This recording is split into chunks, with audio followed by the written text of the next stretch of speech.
to Cleveland this weekend. He kicked off that book tour last night in New York at the Beacon Theater. And no less than Paul Rudd came out. He was the surprise moderator. Of course, Paul Rudd is a big Rush fan. If you remember I Love You Man, he wasn't just playing a character. There's a reason that Rush was the band that they were both really, really into in that movie. That was him and Jason Segel, yeah? Yes. I Love You Man. I love that movie. I haven't seen it in so long. It's just one that I forget about, but it is a on great Netflix movie. right now. Probably is. So Paul Rudd was hosting the kickoff of the Geddy Lee book launch. Geddy Lee, his book is called My Effin' Life.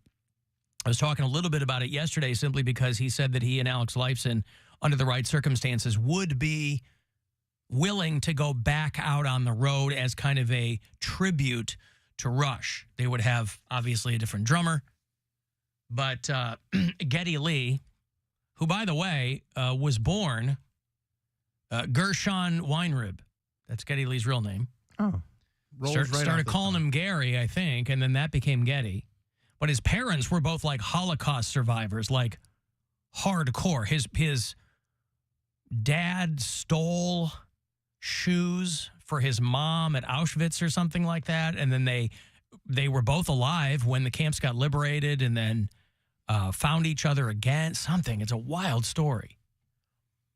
But Geddy Lee is going to be here on Sunday night. There are still some tickets. MMS was, of course, the first radio station to ever play Rush in the United States. So anytime the band or any of the members are here, they usually will talk about their affection for this radio station. It's a big part of this station's history and the band, too. But Geddy Lee, I gave away a bunch of tickets, but I think you can still buy them. Playhouse Square on Sunday night at the State Theater. The show will be in 3 parts, I'm told. They kicked it off last night with Paul Rudd. Now, I don't know who the moderator is going to be here. I was not asked to do it. 3 parts in the show. He'll do some talking, do some reading. He's joined by a special guest at every show. They'll do a Q&A. If you have a ticket, you'll be able to submit a question in advance. And every ticket sold, you get a copy of his book. It's called My Effin' Life. And it's quite the tome, by the way. It's a big, thick book. So that's thick. If you like your books thick, boys, you're going to get it with Geddy Lee on Sunday night. And then Kathy Griffin's coming, too. I'm going to have Kathy Griffin on in a couple of weeks talking about her show. Oh, Poundcake. Back in Cleveland. That. Oh, right. Yeah, he said, what was that? It took me a second to realize what it was. He sent us a picture in the group chat of what? Of her tour dates? So of her tour dates. So I put on my story her tour dates. I said, who's going to come see Kathy Griffin with me? So I was like, okay, I'll You don't go to anything. Well, I might go to this. I might actually pay my own hard-earned money to go. Wow. And I'll see what friend, if we share the same sense of humor, we can go. If not, I might go by myself. But I shared that. I put that up on my Instagram story, and she viewed it. Now, the first thing that came to my mind. Now, you got to explain this to me. How do you know she viewed it?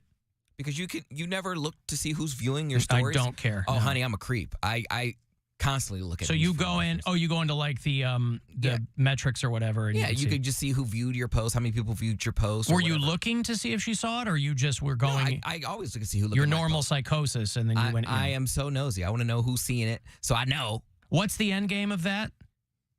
It's usually while I'm pooping, Alan. Like it's not. But what do you want them to?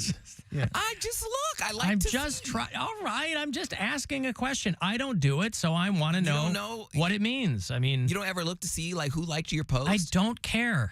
Is that about caring? It's not like it's going to change. I post and ghost. That's exactly my point. Why are you what? But posting anything? Why post anything? It's not going to change. For me.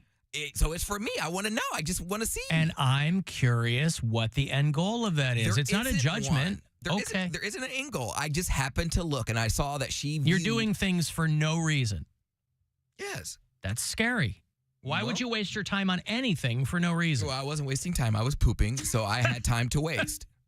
But there's other do you things only check when you're pooping? You could also look at other things. You could watch other reels or look at other photos or look at other memes.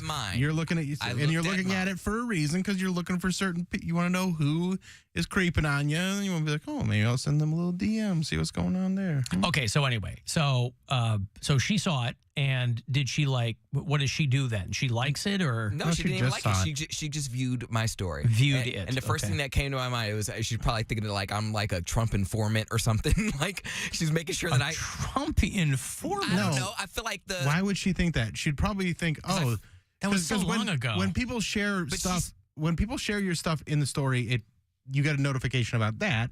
So they're just saying, okay, what did they say about it? And it's probably not Kathy Griffin. It's probably somebody running her social media. Understandable, but it's not.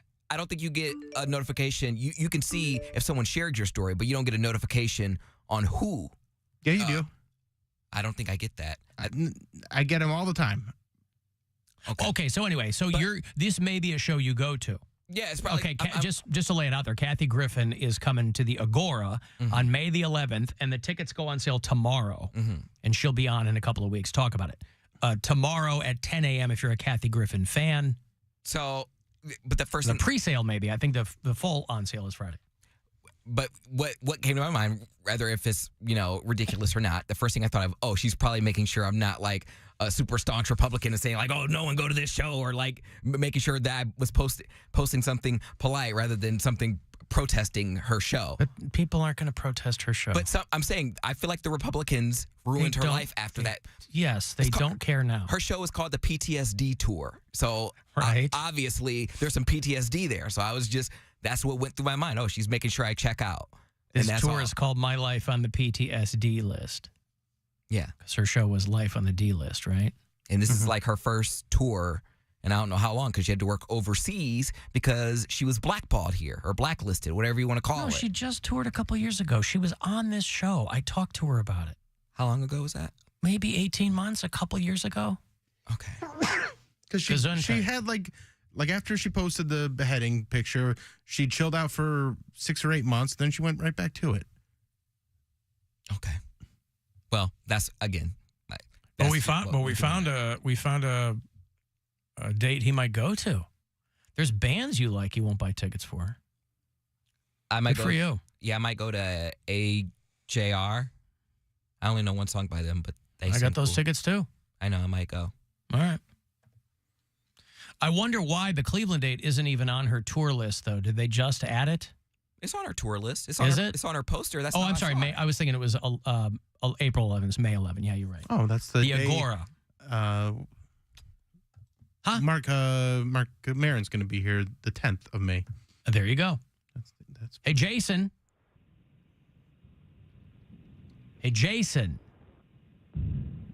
They don't want my call. Jason, I'm talking Jason, right to you. I'm talking to you. This guy's been on hold for 12 minutes. Jason. Oh, I'm here. Are you okay? Hi. We just heard you go. They don't want my call. I'm ready to hang up on you. What's Believe going on? in yourself, Jason. Believe in yourself. I apologize. Yeah, he found his purpose. On hold for a little bit there. It's okay. Yeah, I'm here. What's up? Just a shout out to Bill for his Fremont show tonight. Plugging that. Is that tonight? It's not tonight. It's not tonight. It's Friday. It's Friday. I apologize. Friday night. Jason's so excited he's bumping your show up 2 nights, Bill. 3 nights. Yeah, I want to go now. And I wanted to let Bill know that I'm only going because I know Gaylord is going to be there. Hey, that's the only reason I'm going now, too. Love you guys. Hate the show. All right. Thank you, Jason. Jason out in Sandusky. I think we're in the process of adding a late show for that, too, because... Just for Gaylord? Because the early show, I believe, is sold out or close to sold out. So go to BillSquire.com and get those tickets if you're out in Fremont. Mm-hmm. Where is Fremont? It's out near, like, Sandusky. Oh, that's where Jason... Okay, so that makes sense. It's just up the road from him. Mm-hmm. Driving in today, it was Suck Truck Day. It was what? Suck Truck. Oh, yeah. My pile is still there on my tree lawn, so they haven't come up my street. Down Edgewater, those trucks were out there sucking up them leaves. Getting that suck truck going. The fall leaf suck truck time.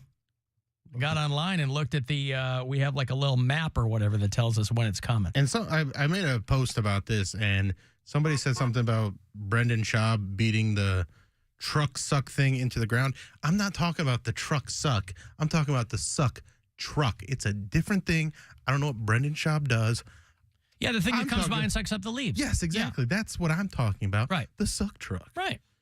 Not the truck suck. I don't know what that is. I don't know what that is. I mean, I have an idea, but it's not what I'm talking about. So don't say I'm beating this dead horse when it's not even the same horse. Bill's horse is very much alive. Yeah. Make no mistake. And it's that suck truck horse is. Do you see I put Tiny Poundcake up in the Christmas tree? Now that's back here in the studio. There he is. Uh-huh. And let me get on the camera. Got a branch. I had to sit him on a branch, but it looks like he's got a fuzzy dong. Yeah. I didn't make. It looks like he's got his. That wasn't like he by had a big old bush. Yeah, it wasn't by design. He got bush. I had to anchor Tiny Poundcake into the Christmas tree. Mm-hmm. Now, of course, the real question is, what will be the elapsed time before some killjoy pulls it out of there? That's the real question. Right. Some grumpy Gus. There's You need to put one of those ring cams on the board, so facing the tree, so you know who yanks it off. There is a Christmas song from the 70s making the rounds again, and some people are calling it the worst Christmas song they've ever heard. There's a singer named Linda Bennett, 1975.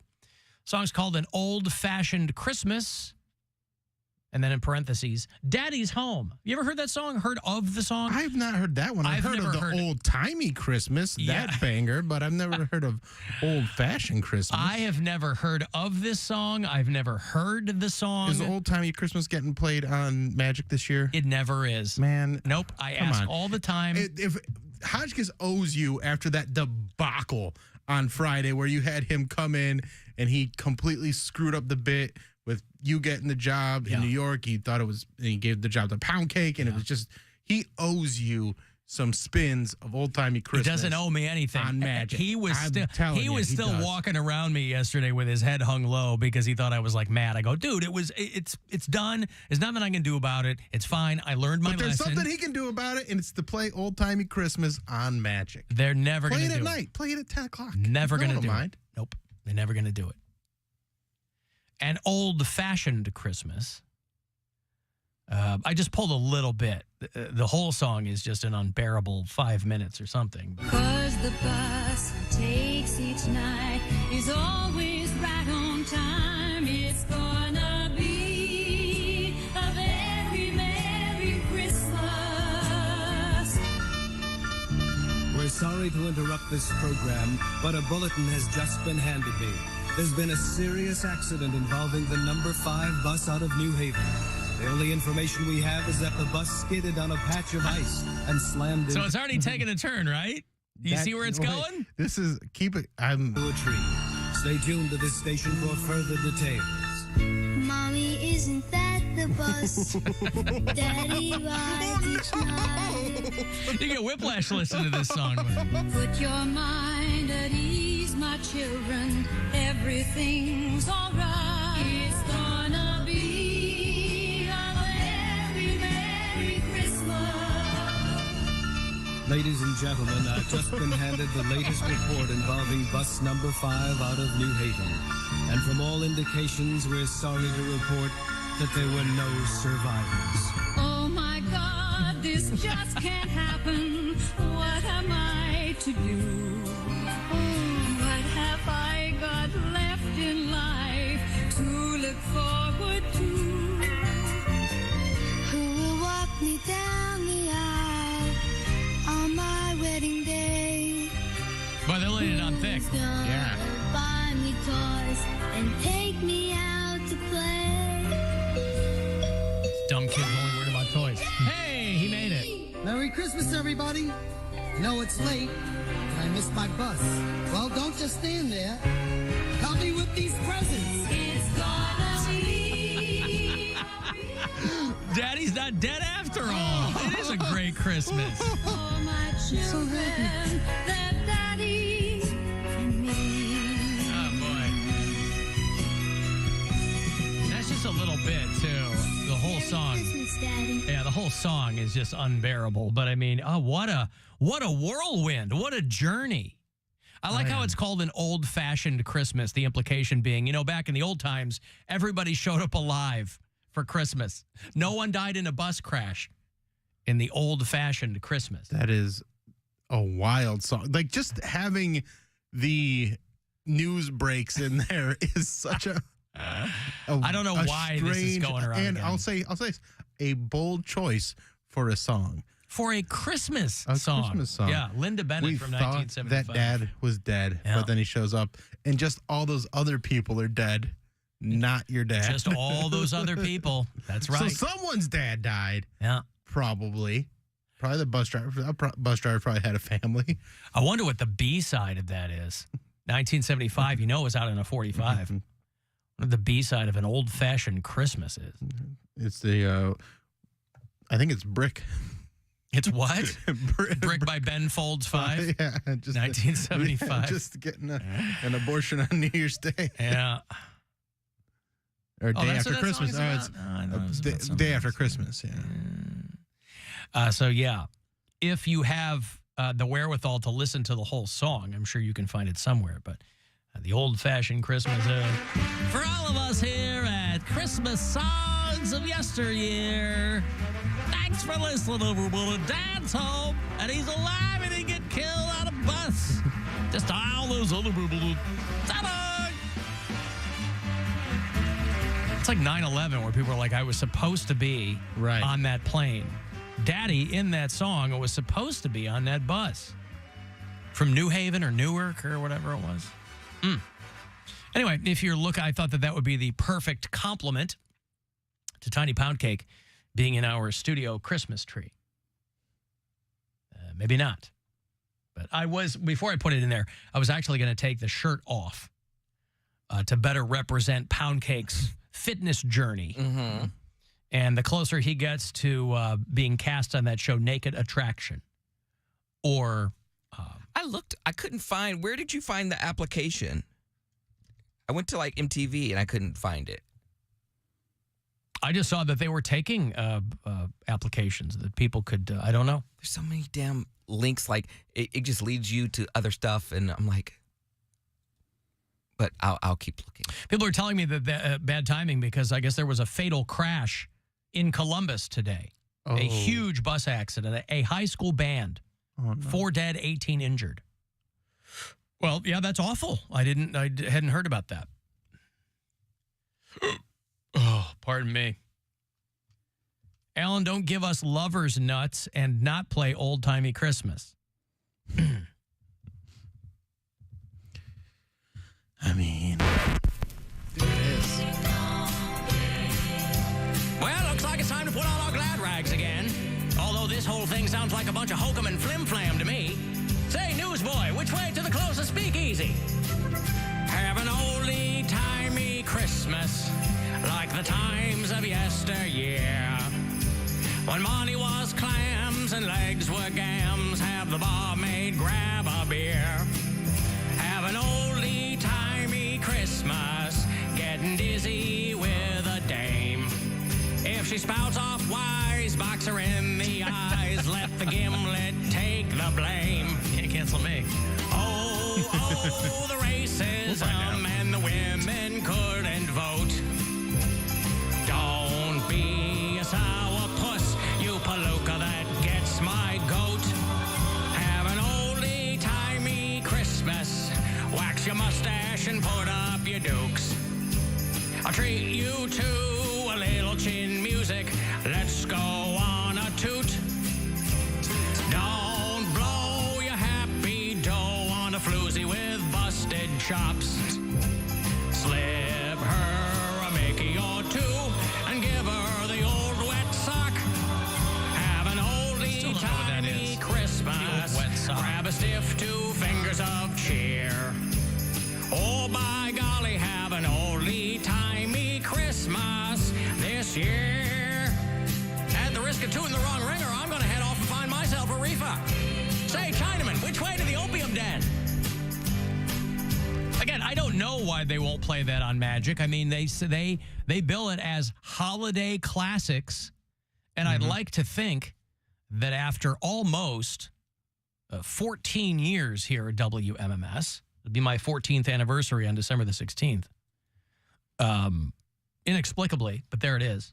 And that is not a new song. Did that song a few weeks into my tenure here. That I would certainly hope would constitute a modern Christmas classic, right up there with Mariah Carey's Don't Give Me Nothing Else for Christmas But Yourself, whatever that song's called.